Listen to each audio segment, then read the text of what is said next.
From the EPR Creation Studio, this is Doc Staples bringing you Unconquered with Doc Staples. As always, this podcast brought to you by EPR Creations, bringing you the best of internet marketing and website development for an affordable price. By Luis Marquez of Momentum Realty in Jacksonville, Florida. By Shenandoah Newsma of Shen Real Estate in the Research Triangle of North Carolina. Garage Makeover is the #1 garage remodeling company in South Florida, and Justin Galloway of Benchmark Mortgage serving Florida, Alabama, Tennessee, and Kentucky. Now, this one's going to be a pretty quick one, y'all. This is a matchup between Florida State and the former Texas A&M Commerce, now East Texas A&M, who has played one game so far, and that was a loss at SMU, 42-13. They kicked a field goal as time expired to go to 42-13 in that game. And, in all honesty, this, and by the way, they are the Lions. We should all know that. East Texas A&M Lions. But this is not a very good FCS team. This is not Jacksonville State from a few years ago. This is not one of those. Now, this is not Savannah State, but, they're sort of a bottom half FCS team. They do have some players that, when you watch the SMU game, you go, oh, that guy's actually pretty decent. A couple guys on the defensive line that you go, oh, he looks good in pads and moves pretty well. They've got some players. Their running back is a good runner. They've got some players. But as a whole, this is not going to be a competitive football game. I'm not going to waste everybody's time breaking down every matchup and doing the full extended hour-long Alabama preview explaining why I think this is what's likely to happen given the matchups and so on. What I will say is SMU beat this team 42-13. And knowing Gus Malzahn's history in terms of how he likes to get his offense up and running and humming and to, get a few extra reps for guys by running the score up essentially, don't be surprised if Florida State blows the absolute doors off this team as they try to put foot on the pedal that much further and get some work done. Now, I'm not going to go as far as I did in 2023 before the North Alabama game where, I had said in the preview, I wouldn't even start Jordan Travis. I wouldn't even let him play a down in that game. Same with Jared Verse and Benson and a few others, Johnny Wilson, Keon Coleman. It's like there's nothing to be gained by playing these guys in this game at this point in the season. Go ahead and, put them in bubble wrap and let your second team, your second team, some of your first teamers, but your second line guys behind the most important guys, just go ahead and play this game. And unfortunately, that turned out to be true. There was not only nothing to gain, but there was a whole lot to lose in that game. This is not that, though. This is not one of those. I'm not going to say do not start Tommy Castellanos or anybody else in this game, although it is true that they will not be starting. They're starting tight end Randy Pittman. He's taken a few weeks here to get healthy. He played through some injury that he's going to get cleaned up now. Played through some injury against Alabama, and now that they have some space between now and the Miami game, which is really the next time that they're really going to need him, they're going to go ahead and get that cleaned up, and they don't need him for this. So if there's a player that's maybe a little dinged or you've got some concerns about, this is a good opportunity to sit him. And yeah, but this is not a situation where you don't play Castellanos. You don't play, some of your important guys because this is early in the season. You really need to build up some reps and continue to build your comfort and your synergy as a team, build that chemistry on the offensive side, especially, and get that secondary working on the defensive side. Though again, you're probably not going to rest any secondary guys at any point, but there's not really any reason not to play some of these guys and to treat this essentially as a preseason scrimmage that's full contact. Now, what I would be telling Castellanos is, look, you understand the deal here. We're not going to pretend that this is Alabama or Miami or whatever, that you should be going out and killing yourself to get every first down and taking contact or whatever. Protect yourself even more than normal in this game. if the lane is there for you to run and get down, and you need a first down or whatever, go ahead and do that. But really work on getting the ball out, getting it to playmakers, keep these guys happy, getting them some numbers, and just don't take any contact in this game. Just protect yourself. That's what I would be saying. And, you could see against SMU. SMU, of course, has a quarterback who's a rush threat at any point with Jennings, and Jennings had a quality matchup against those guys. Jennings ran for 6 carries for 12 yards or a couple sacks in there. He had one longish carry.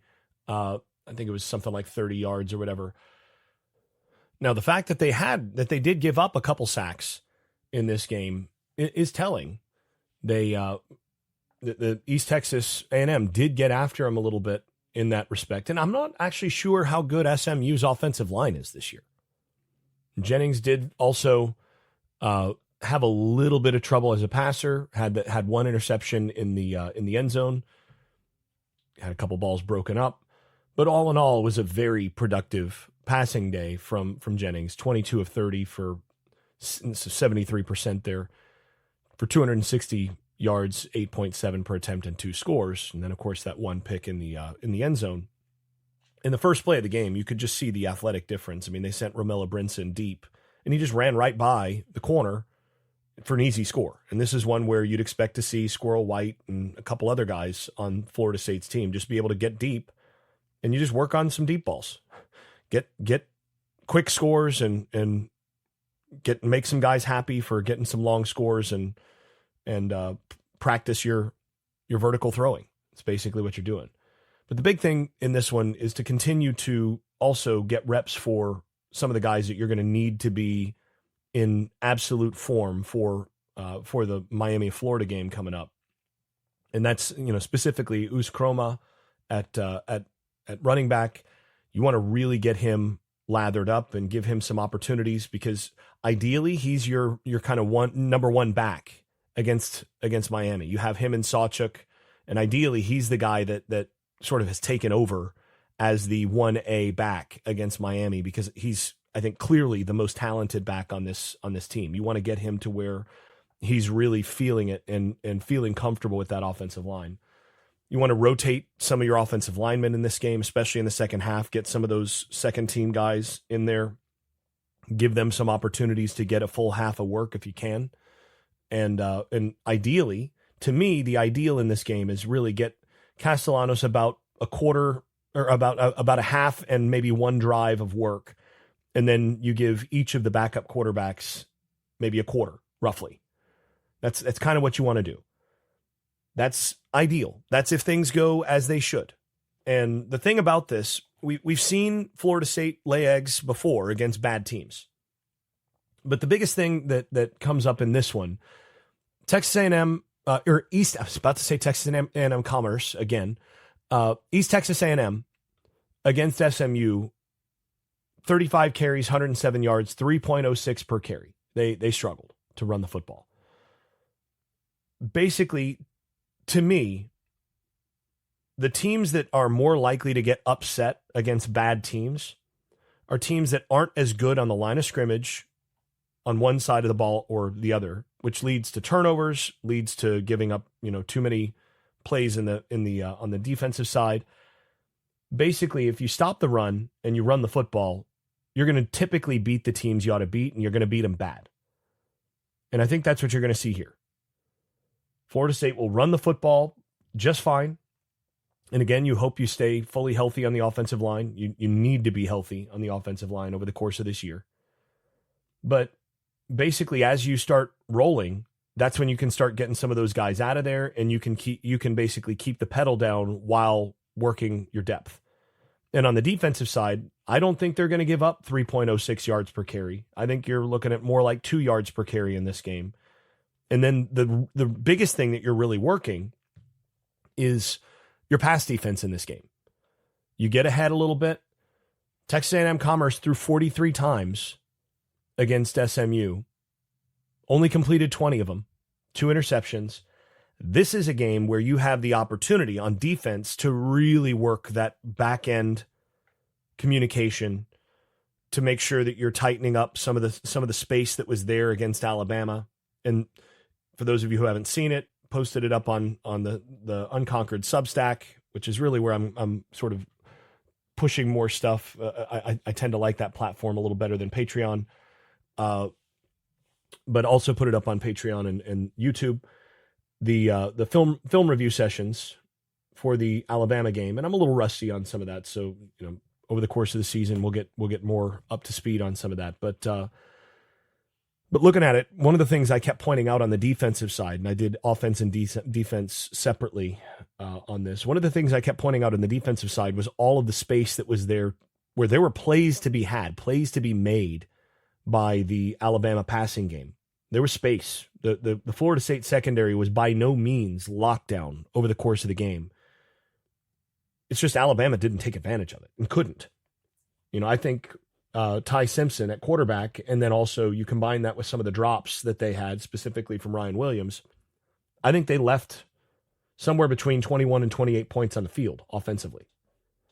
Alabama had opportunities in the passing game. And that's something that as you move forward, and especially when you're going to be playing Carson Beck in a few weeks, and against what appears to be a very good Virginia passing offense. And remember, that quarterback at Virginia is Chad Morris's son. So Chandler Morris, who is a very good college quarterback, transferred in. That's Chad Morris's son, and he's running an offense that is basically a fork of Chad Morris's offense. That kid knows that offense really well, or that young man, I should say, knows that offense really well, and he's going to be a handful in the passing game. You got to tighten up on the back end. Make sure you clean up your communication. You're handling some of the route switch offs and things like that you need to do in order to cut down on some of that space. Because there was space there against Alabama that will come back to bite them defensively against somebody if they don't tighten that up. They're going to, I know they tend to spot drop and all that, but there's still some match stuff that you have to do and some, finding the work in your zone that you have to do. And they've got to get a lot better on that. The communication has to improve, and the secondary has to get better there. And you can take a look at the film session on that for a little bit more. But to me, that's really what you're working on in this game as much as anything, is you're really trying to emphasize and tighten up on that back end on the defensive side. And you're trying also to maintain the foot on the pedal, aggressive, hit them until they don't want to be hit anymore, and then hit them some more kind of approach to this game as with any other. You're trying to double down on the intensity regardless of opponent in this game. Those are the things that you're looking for. And that's what I'll be looking for as I watch the replay. And this is, honestly, I'm not going to be really paying much attention to this game live. Let's be honest about this. One of my children has a birthday in September, and we had to figure out, okay, what weekend works best for everybody to be able to get in town and do different things. And, what works best in terms of being able to have a little party for that child.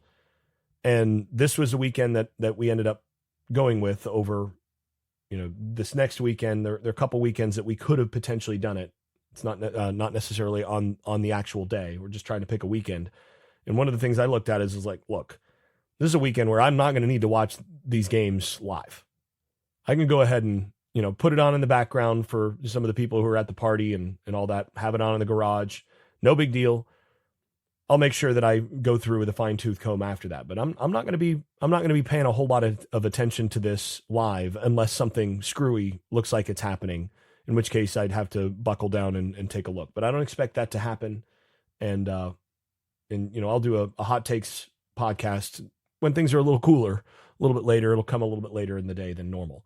But a couple things, by the way, going back to the Alabama film session, a couple things that stood out. Number one is the benefit that having a very good center can give to your offense. Luke Pettibone absolutely dominated that game at the center position. And you do wonder how much the injury at nose tackle for Bama impacted that. But Pettibone single blocked the Alabama defensive tackle over him, the nose tackle over him all game. Whoever they put over him, he single blocked them, and he won basically 9 times out of 10. And I'm not talking about just stalemating. The guy won.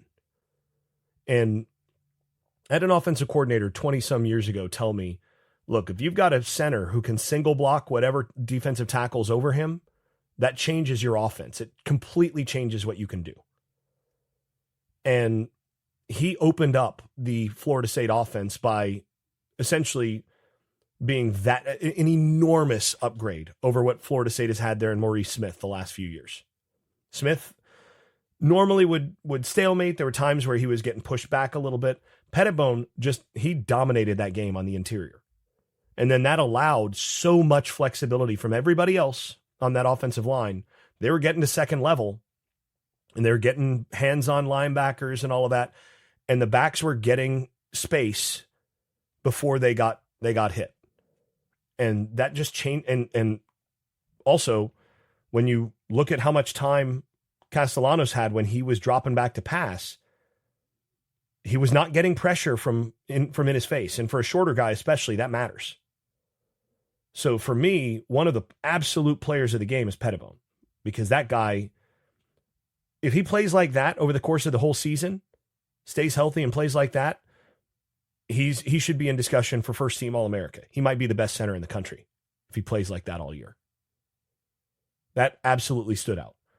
A few other things that, stood out nicely are that they really had such a great plan to keep Alabama off balance. We talked about this already, but it just stood out that much more watching it more closely and seeing how they were able to get some vertical movement in the passing game. They had some opportunities, and there were a couple that might have hit even more with just a little bit better execution. And actually the one that was overthrown to Biscuit, I actually think that was a great decision by Castellanos. He recognized that's not there to where he's going, and he threw it to where it was supposed to go, but it was where there was nobody.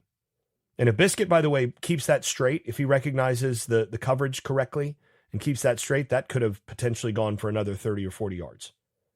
But Castellanos, recognizing, he's probably wrong, he put it out where no one's going to get it. So good for him. A few other things. Looking forward, Clemson was not what I thought they'd be against LSU. I kind of expected that they'd get a little bit more of a step forward from Cade Klubnik, but and it wasn't just the LSU defense. He flat out just misses stuff at times, both in terms of what he sees. There's one play where LSU brought the house and they left the inside slot receiver. They've got 3 receivers on one side. The inside slot receiver has nobody within 15 yards of him. And if Klubnik even looks at him, he could have shovel passed it out there, and the guy probably walks in. Never even looked at him. Didn't recognize the defense, didn't do anything, panicked and went on. Florida State, when they watch this, they're gonna be able to go back and go, these looks, you can even go unsound at times against that guy. And if you get pressure on him, he's a different quarterback. If you don't get pressure on Klubnik, he'll cut you up. But what LSU discovered in this one is if you can make him uncomfortable, and because Clemson couldn't run the football, and that's the other thing, this Clemson team is actually much more beatable than I thought they'd be from a Florida State perspective. Obviously, they're beatable because they lost game 1. But this is a team that defensively, they're as good as anybody in the country. But offensively, I'm not sure how well they're going to be able to run the football. And if they can be completely one-dimensional, if Florida State can make them completely one-dimensional and then get pressure on Klubnik, that's a winnable game. Which I really didn't think it was coming into the year. Like, realistically, a game that you could go, probably could win that. Florida, on the other hand, I think looked better than I expected. I think that Notre Dame team is really, really good. They're very well coached. And Miami of Florida, their offensive line, I think is a good bit better than the line that Florida State just faced from Alabama. For one, they play a lot better as a unit. I think they'll give up less in the way of pressure and leakage. And the other thing is, I think if you put Carson Beck on the Alabama team that Florida State just played, that game goes down to the wire. I think Alabama scores probably over 30 based on the space that was available. So that Miami of Florida game is going to be an absolute war on both sides of the field. And I had somebody send me a message asking me to discuss this on a upcoming podcast of, how does Florida State match up with Clemson and Miami on the line of scrimmage after what you saw.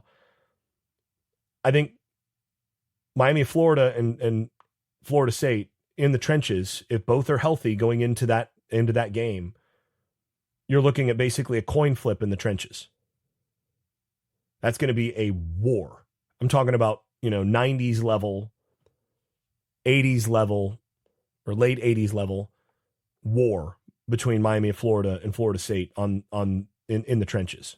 And then it really comes down to, can you scheme up a couple extra things for your opponent to get something cheap? And how do the quarterbacks play? And, what can you get in the passing game? So I think that's going to be a war. Right now, I would favor Miami of Florida in that game, just based on what I saw from Florida State secondary and what I saw from Beck, although Beck did not convince me that he can really stretch the field with his arm right now. A lot of the throws that he was making were inside, say, 20 yards downfield. And curious to see if a team can force him to drive the ball, what's going to happen there. There was a little flutter to his ball.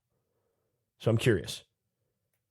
The other thing, as far as Clemson is concerned, I think Clemson is still better on the defensive front than pretty much anybody in the country. But I think their offensive line has some real issues at this point, especially running the football. And I think FSU can stop their run and get pressure. So that's going to be, I think, a winnable game. And here's the thing. Florida State splits those games. They're probably in the ACC title game with a chance to, win a rematch against the other one, most likely. What a difference a week makes in terms of outlook. And, some of us are maybe a little less surprised than others in terms of how much that outlook can change and has changed over the course of that week. But boy, there's a lot of things that have opened up over the course of the last week in terms of the vistas for the potential of this team and the ceiling of this team. Almost forgot to put a prediction section in here. I'm going to go with them finding a way to maintain that intensity and that focus through the course of this. I think they're gonna really keep the pedal to the floor here. And I think Malzahn is going to go out of his way to try to score some points and get some guys happy with how many times they're touching the football. And I think White's defense is going to be able to stop the run and create a lot of pressure in this one. They'll give up a play or two, but I'm going to go with with kind of a fun score here for the projection. I'm going to go with Florida State 66, East Texas A&M 6.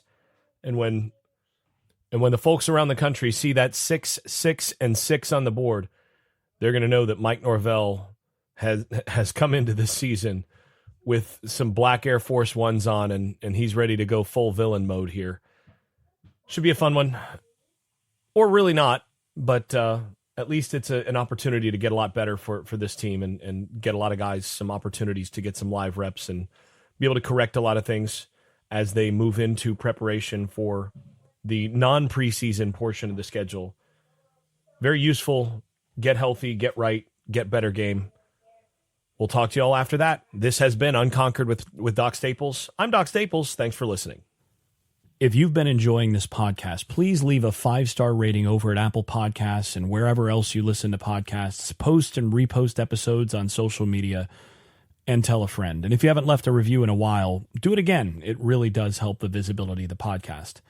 Before we go, I'd also like to thank my advertising partners once more. That's EPR Creations, Luis Marquez of Momentum Realty in Jacksonville, Florida, Shenandoah Real Estate in the Research Triangle of North Carolina, Garage Makeovers, the #1 garage remodeling company in South Florida, and Justin Galloway of Benchmark Mortgage, serving Florida, Tennessee, and Kentucky. You can also stop by the Unconquered Shop at unconqueredpodcast.com, where you can buy stickers, pins, magnets, t-shirts, and other swag. I am especially grateful for those of you at the Dynasty level. That is Brian Leininger, Dave Blair, Jack Horton, Jonathan Kennedy, Lee Caswell, Travis Smith, and Tyler Kashishki. You all are far more generous than I deserve. Thanks to you all. This has been Unconquered with Doc Staples. I'm your host, Jason Staples. Thanks for listening and thanks for your support. I made this.